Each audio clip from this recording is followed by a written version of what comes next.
Hey everyone, what's up? Today, we're diving deeper into the Last Epoch crafting system and explaining the basics of how crafting works ahead of the full 1.0 launch later this month. This is part 1 of a planned multi-part system deep dive series, so feel free to subscribe if you want to see more of these in the future. So, first things first, let's talk about the basics of crafting in Last Epoch. The heart of crafting in Last Epoch is the Forge. The Forge is your one-stop shop for upgrading, modifying, and reimagining your gear. To access it, you simply just need to find the anvil icon on your map in a main town, or you can press the F button. There's also a View Materials button in the Forge UI, as well as the Inventory UI. So you can see all of your crafting materials at any time. Gear in your inventory that you want to craft can be added to the Forge by simply dragging and dropping the item.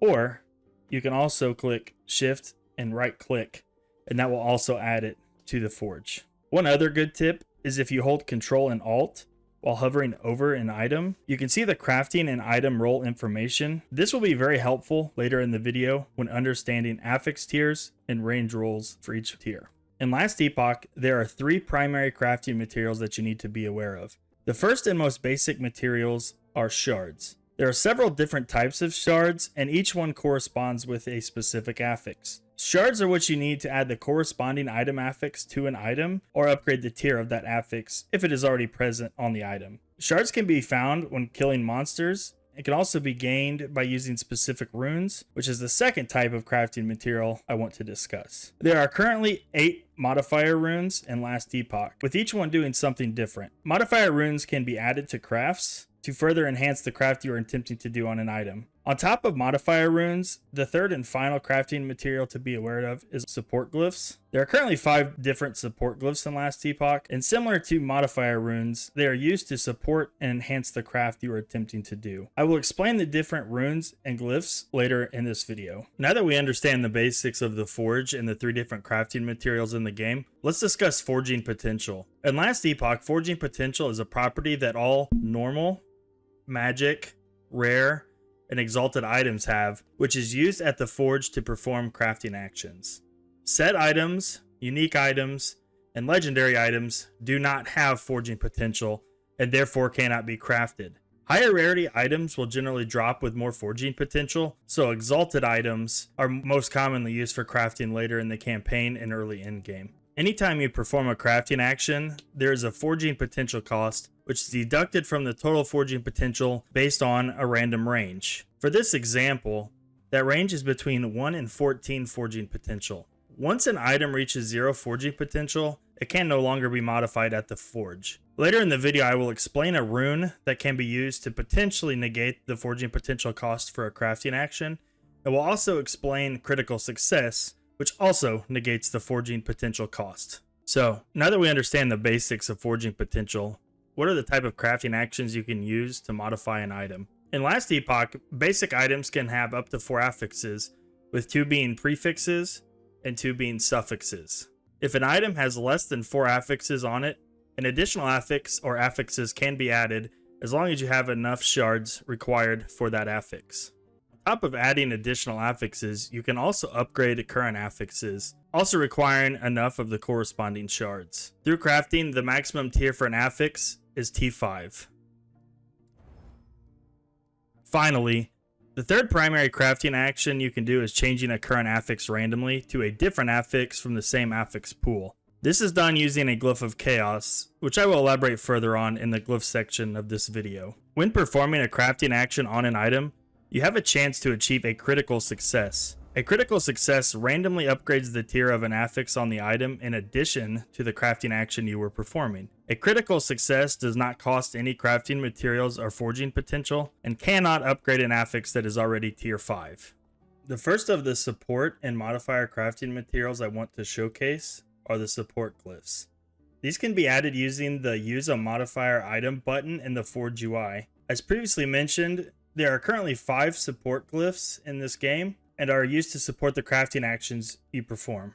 The first and most commonly used glyph is the Glyph of Hope. This glyph gives you a 25% chance for your crafting action to not consume any forging potential. This is very powerful, as we know running out of forging potential ends the crafting potential of an item. So this can ultimately give you additional crafting actions on an item if you're lucky. I actually use Glyph of Hope on the vast majority of the crafts that I do, knowing that there is a 1 in 4 chance that it will completely negate the forging potential cost. Is super useful. The second glyph is the Glyph of Chaos, which is the glyph I referenced earlier that can be used to randomly change an affix to something different within the affix pool. On top of it changing the affix to something else randomly, it also upgrades the tier of the affix, so it can be used to kill 2 birds with 1 stone. Just to demonstrate an example here.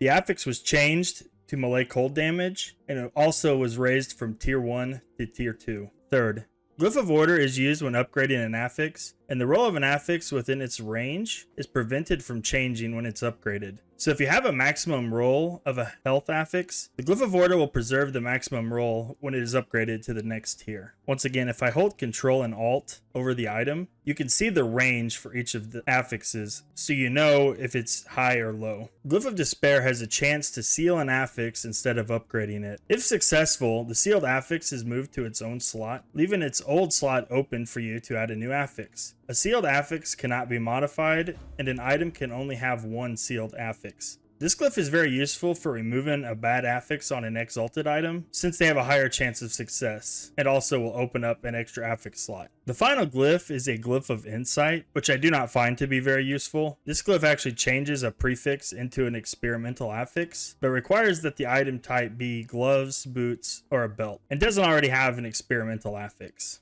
The second of the support and modifier crafting materials I want to showcase are the Modifier Runes. These can also be added using the Add Modifier item button in the Forge UI. As previously mentioned, there are currently 9 Modifier Runes in the game, and these are used to further supplement the crafting actions you perform. The first 2 I want to talk about are extremely important, as they are used to gather additional affix shards you will need for crafting. The Rune of Shattering destroys the item, but creates a random number of shards based on the affixes of the item. For an example here, you'll see the 4 affixes this item has. We shatter it, and we got some of these shards. Pro tip, Runes of Shattering can be bought from the vendors in town, and I highly suggest making it a habit to buy all available anytime you visit a merchant. The second rune I want to discuss is the Rune of Removal, as this is also used to gather additional affix shards you will need for crafts. This rune randomly removes an affix on the item and grants a number of affix shards related to the tier of the affix that was removed. While costing forging potential, this does also open up an additional affix slot, so can be used to potentially remove a bad affix if you're lucky. Next is the Rune of Refinement, which rerolls the values of all affixes on the item within their tiers. This is good if you notice all of the affix rules are low when holding Control plus Alt while hovering over an item.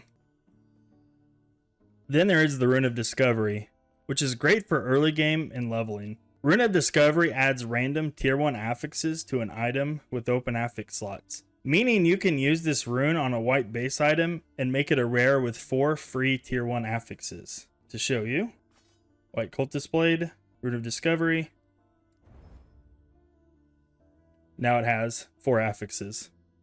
Rune of Ascendance is a rune that upgrades an item to a random unique or set item of the same item type. This does require forging potential, so cannot be performed on an item with 0 forging potential remaining. Rune of Shaping re-rolls all implicits on an item. Implicit affixes are stats that are inherent to a base item, and are the affixes shown just under the name of the item. For this example, the implicit is the 26% increased bow damage. Rune of Creation duplicates an item, but reduces the forging potential on both the original and the duplicated item to 0. This does require forging potential, so cannot be performed on an item with 0 forging potential remaining. A good use case for this rune is for elite exalted items with perfect highly rolled affixes that you want to merge with a unique item as a part of the legendary potential system. The legendary potential system picks random affixes from an exalted item and adds them to a unique item based on the number of legendary potential that unique item has. Since this process destroys the exalted salted item in the process, it can always be good to have a backup. The last rune is the Rune of Research, which has a chance to seal an experimental affix instead of upgrading it, which moves it to a dedicated sealed slot and freezes its properties. This functions similar to the Glyph of Despair, but is limited to only experimental affixes.